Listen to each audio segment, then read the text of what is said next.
The future is what you make it. So step into 2015 with goals that are achievable. Find solutions to overcome challenges and be the best that you can be. Hi there, I'm Adrian Atkinson. Thanks for joining us for another edition of Jamaica Magazine. On the pages today, government transforming the inner cities through model development. We'll also explore ways to deal with pests in your backyard garden. Plus, what to do in the event of a major earthquake. Sit back and relax. Jamaica Magazine starts right now.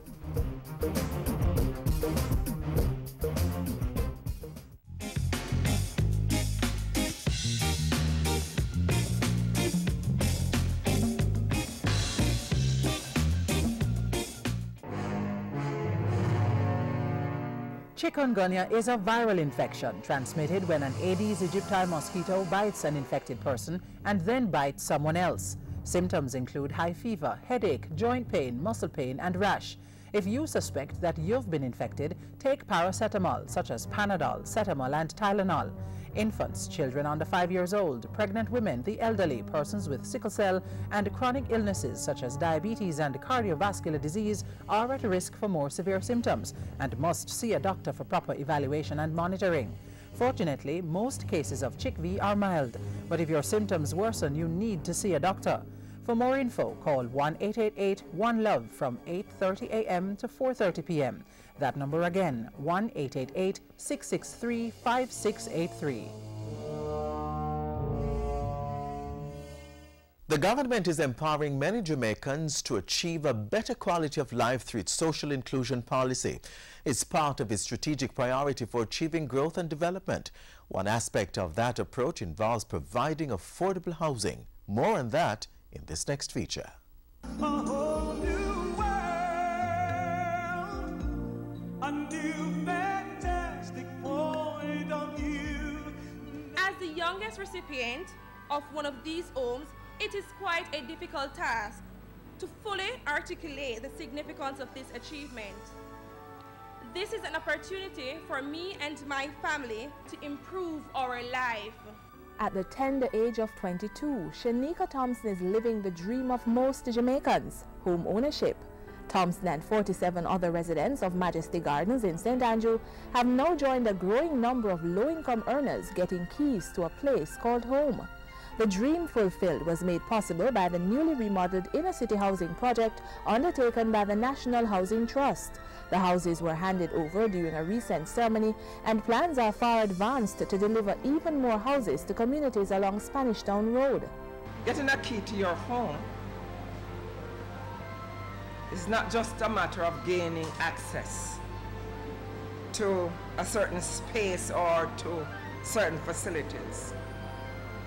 It is a key to a whole new life.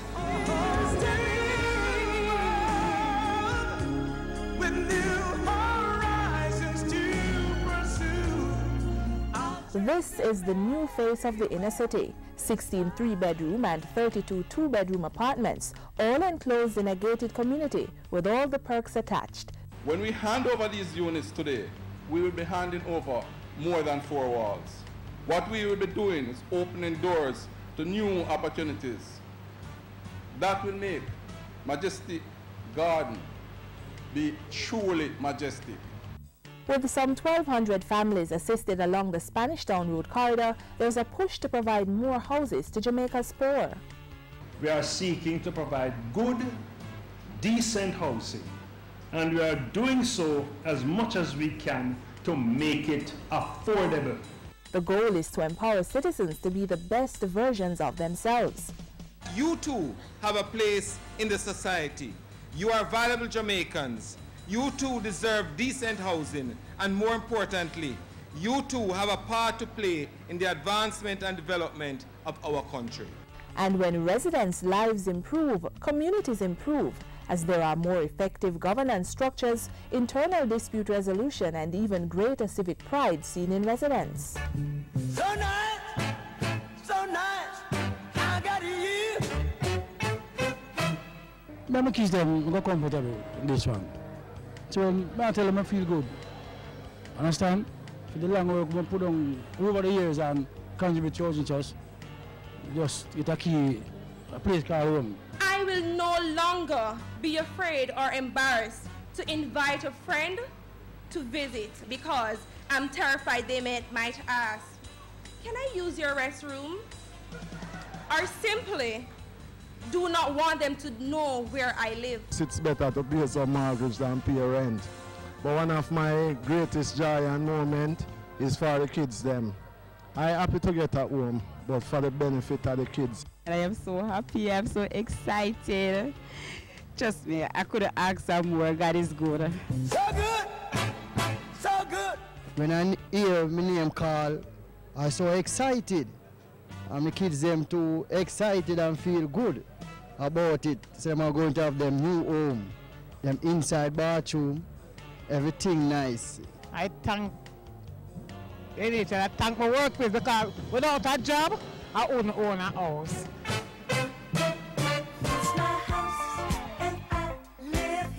Even as residents celebrated their achievements, there were gentle reminders along the way. Take care of your space, and I'm going to beg you to live in peace and harmony. Let love reign in Majestic Gardens. The real project will start when you all move into your new homes and begin to make decisions about how to manage the complex so that it remains a beacon for all to see. Look forward to keep the place as housey clean and nice, maintain it right and pay your bills and everything, that's carbonated and keep the thing nice. That work has already begun as the newly formed Citizens Association renamed Majestic Gardens Phase 1 the Portia Simpson Miller Meadows. With the foundation set, the 48-unit strata community is now on its way to being a source of inspiration for other underdeveloped corporate area communities. It's my house and I live here. I want to tell you it's my house and I live here.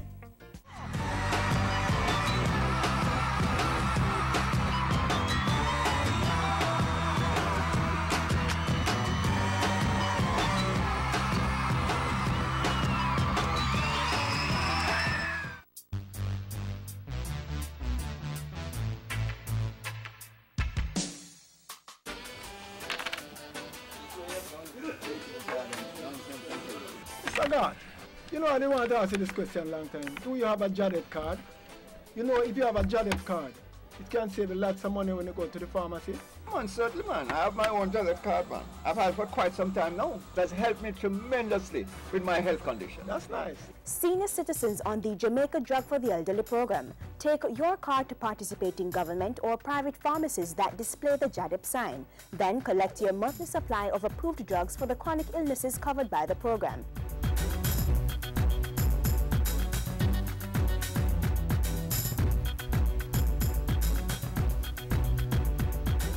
To know more, call the toll-free number 1-888-GO-JADEP. That's 1-888-465-2337. Backyard gardening can be very fulfilling. Eating what you grow can also save you money. But sometimes securing the harvest can be challenging. If garden pests have been plaguing your fruits and veggies, we have some simple solutions. Watch this. One of the biggest challenges home gardeners face is controlling pesky insects. So while you may be looking forward to eating your fruits and vegetables when they're ready, you are certainly not the only one. Many types of insects are looking forward to eating them too. There are many common pests that invade our gardens, such as sucking insects, which suck the fruit as they grow or suck the sap from the stems and leaves. Other types bore holes in the leaves. There are also slugs and snails, nematodes which live in the soil and attack the roots of the plants, and some birds which become nuisances when vegetables get to a mature stage. By preparing the land prior to sowing and spacing your plants so that they are not crowded or shaded, pests won't have the conditions or environment they need to take hold. You may consider integrated pest management (IPM) as an approach to gardening. This method incorporates the use of current comprehensive information on the life cycles of pests and their interaction with the environment. This information, in combination with available pest control methods, is used to manage pest damage by the most economical means and with the least possible hazard to people, property and the environment. There's so much that's done to ensure our gardens are pest-free, but sometimes these pests find access points. Master Gardener Rashida Linton will be showing us how to make homemade remedies to combat pests. All right, how does it go now? You know, carry on. Yeah. For persons who have a little garden at home, instead of going out to purchase those chemicals, you can actually make your own. Okay. What you need garlic, onion, pepper, liquid soap, neem leaves, and water, along with your strainer and the containers. Now, what we're going to do, you're going to chop all the items, the onions, the garlic, the pepper. Okay. Chop them finely, or blend it in your blender. You're going to add 1 tablespoon of liquid soap to that amount. Pour a little water and allow it to seep overnight. Okay. That is all. Then you're going to add this mixture to 1 gallon of water to spray your plants. But remember, only soft-bodied insects such as aphids, whiteflies or snow scales you should use the homemade pesticides for. When you're spraying, ensure to spray the underside as well as the top side of the leaf. So this is just one homemade remedy. Okay. A second one, just simple soap water. What you need to do, you can also add 1 tablespoon of liquid soap to a gallon of water. Okay. Shake it, put it in your spray bottle and spray your plants. Or after washing, the same wash soap, as long as there's no bleach in the soap, you can use it to pour onto your plants. So it's very simple. Next, what we can do, these are called neem. Neem, N-E-E-M, neem. Okay. So you're going to take the neem leaves, pour it into your container, add a little water,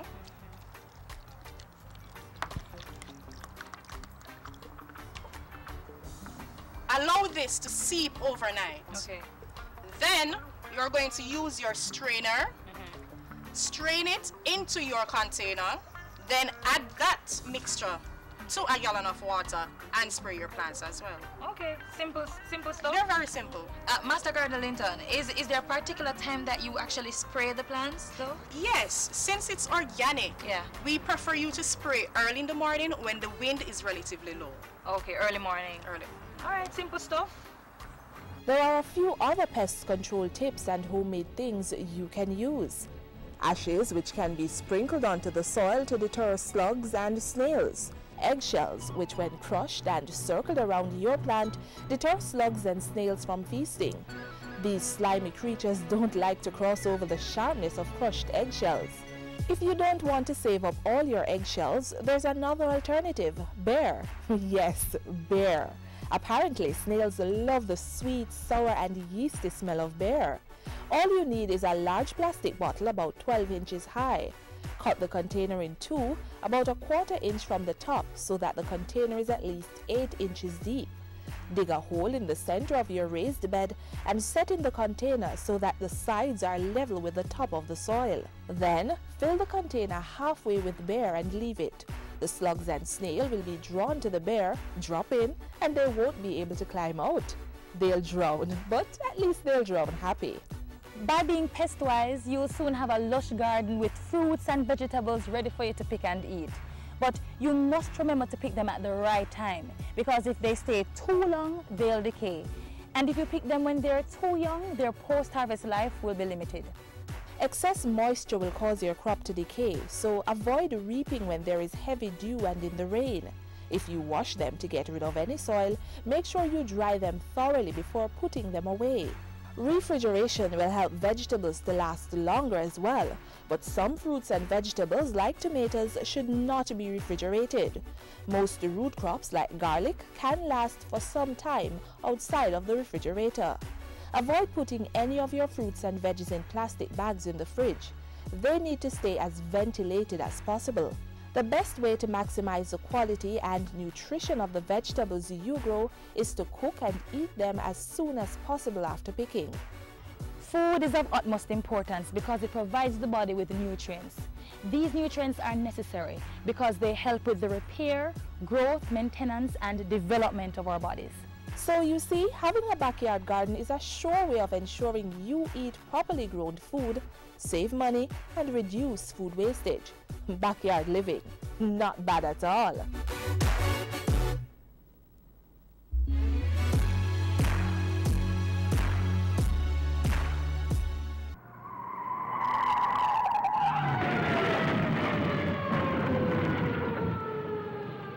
Each time you're not paying full attention to the road environment, the greater your chances of getting in a crash like that.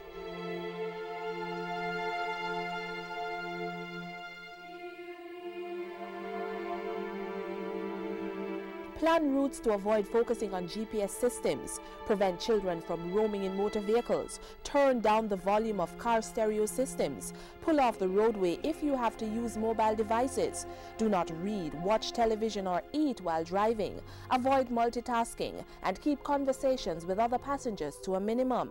Whether you walk, ride or drive, avoid potentially fatal distractions. Jamaica experiences many minor earthquakes each year. These are quite harmless, but we never know when that big one might shake. The key to minimizing the impact is to be aware and be prepared. How? Find out now. Much research has been done on earthquakes around the world. Scientists testing several different methods of predicting earthquakes, but so far none has been successful. On any particular fault where earthquakes are likely to happen, scientists know there will be another earthquake sometime in the future. They just can't say when.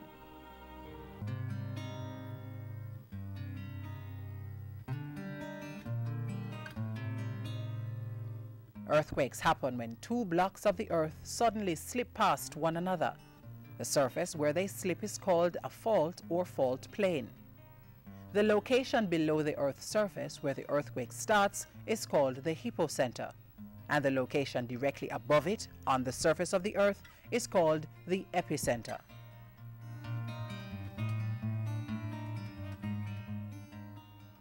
Jamaica is in a seismically active region, which means we can have an earthquake at any time. Are we fully prepared? The part of preparedness is educating the public about the hazard. And we've been doing quite a bit in that area, you know, getting into the schools, getting into the businesses, working with the various sectors, so people know exactly how they should prepare themselves and how they should respond in the event that an earthquake occurs. What we lack and what we are now moving towards is the supporting mechanisms, the search and rescue capabilities, and also ensuring that the buildings that are being put up in Jamaica are sound enough to withstand the ground shaking. The infamous Port Royal earthquake of June 7, 1692 is still Jamaica's most powerful and destructive natural disaster. Although it was felt island-wide, the most extensive loss of life occurred at Port Royal, where a portion of the town sank into the sea.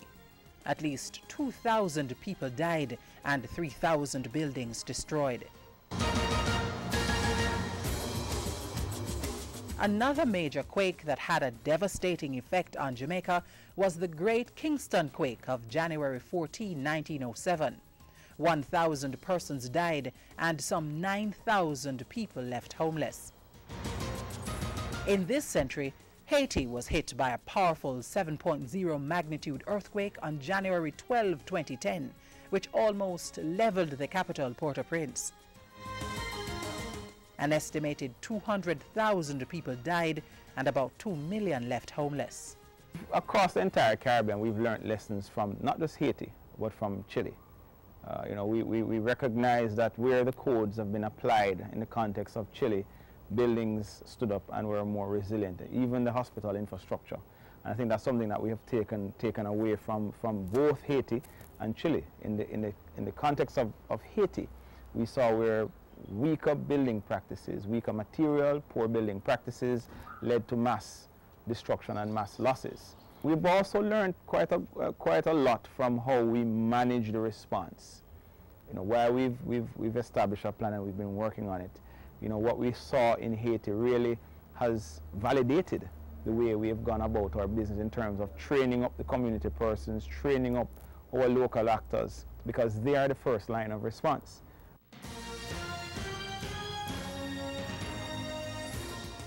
The Office of Disaster Preparedness and Emergency Management, ODPEM, says there are things you can do before, during, and after an earthquake strikes. Conduct a hazard hunt to identify objects which may cause damage during an earthquake. Maintain at least a 3-day supply of emergency items. Practice earthquake drills. Practice the duck cover and hold routine. Plan how to evacuate safely and know the location of utility shutoff valves. The Office of Disaster Preparedness and Emergency Management says preparation should include knowing and practicing earthquake safety positions in your home and office. If you are indoors during an earthquake, duck, cover and hold under a sturdy desk or table. Avoid glass-top objects. Remember, the higher the earthquake's magnitude, the more likely it will be for objects to move from beneath you. So it's therefore important to hold on to the leg of the object from which you're taking cover to keep it in place. Besides preparation, there are other important things to know. If you are outside, move to a safe area. If you are in a crowded store or public place, do not rush for the exits all at once. If you're in a car, pull to the side of the road and stop.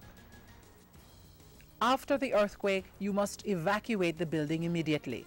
Check for injured or trapped persons. Wear protective shoes. Use a flashlight when searching for fire hazards. Check gas, water, and electrical lines for damage. Clean up spilled material. Never touch fallen power lines. Check emergency supplies and listen to the radio for reports.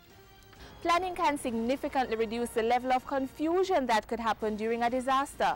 Like individuals, companies should also have a disaster plan in place. Create a system of alarm. Establish a safety team with clearly defined roles. Ensure that there are adequate emergency exits. Ensure that stairways are properly lit and free of obstruction. Ensure that evacuation routes and assembly points are marked. Effective coordination and capacity building is important to protect, prevent, recover from, respond to, and mitigate the effects of natural and man-made disasters. Remember, disasters do happen, but we all can be prepared. Start by talking with the experts.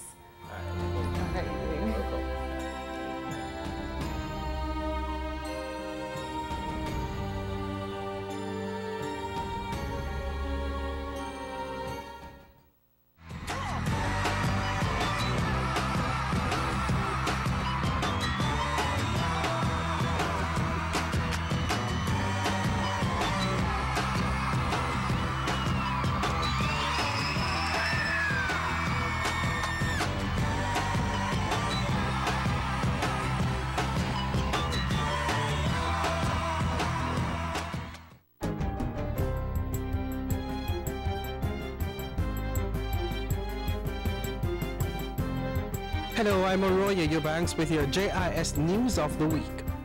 The Ministry of National Security reported this week that there was a 16% reduction in serious and violent crimes in 2014. Preliminary statistics show that murders declined by 16%, shootings by 12%, rape by 23%, aggravated assault by 17%, and accusatory crimes by 10.5%. Police fatal shootings declined by 54%, and there was a 19% reduction in the number of arrests. National Security Minister Peter Bunting has commended the Jamaica Constabulary Force and the Jamaica Defence Force for their commitment to maintaining law and order in the country. Hundreds of jobs are expected to be created from a recycling project launched in Riverton Meadows, St. Andrew earlier this week. 12 full-time workers and 50 part-time bottle suppliers have already been employed to the project, which operates from the Jamaica Recycling Cooperative Plant in Riverton City along Spanish Town Road. Under the program, polyethylene terephthalate or PET containers, mostly plastic bottles, are being collected, compacted and exported overseas.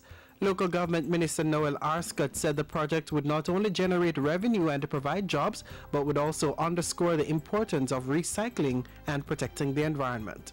We are looking at some more stringent measures in terms of the littering in the streets. We are going to have to increase the fines because many times people discard bottles and all these things willfully. We're going to have a very aggressive program in terms of separation of garbage. As we don't separate garbage, it'll be a problem for the country.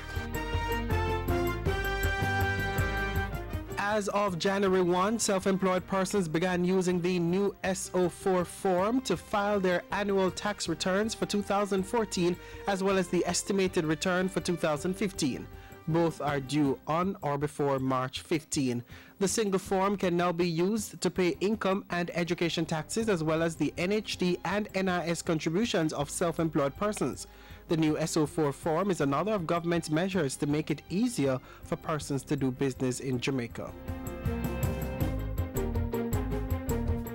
Meanwhile, members of the Jamaican workforce will take home more of their income as the income tax threshold has increased by almost $50,000.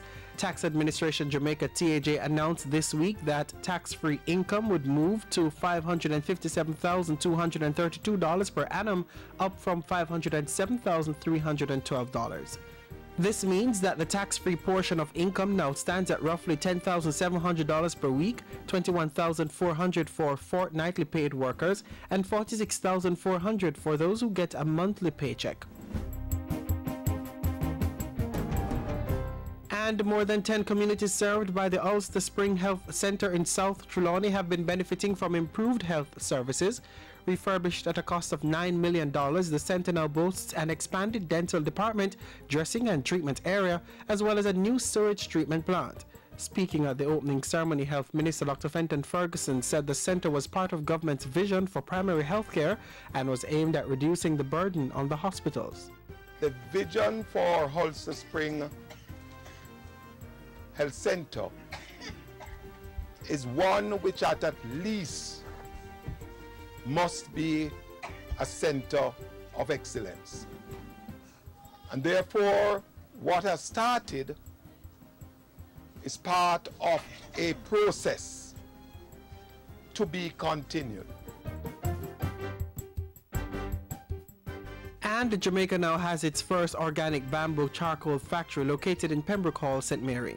State Minister Sharon Folks Abraham said the government was working with various entities, including the Bureau of Standards, to ensure quality in the bamboo industry. The identified demand in the USA for Jamaican organic bamboo charcoal is now at 12 million pounds per annum. And I understand also there's some demand in Canada as well for this. Under the government's bamboo project, focus is being placed on the development of charcoal, cosmetics, furniture, lumber, water filters, houses, and consumable products from the plant. And those were just some of the stories making news this week. I'm Oroya Eubanks.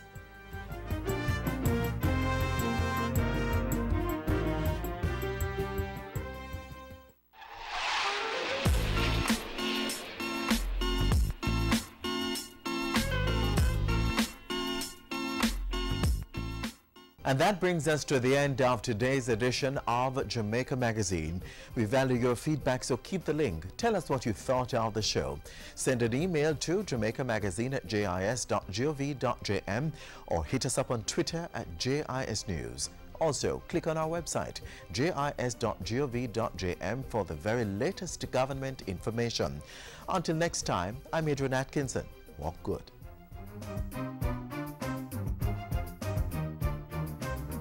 This has been a production of the Jamaica Information Service, the voice of Jamaica.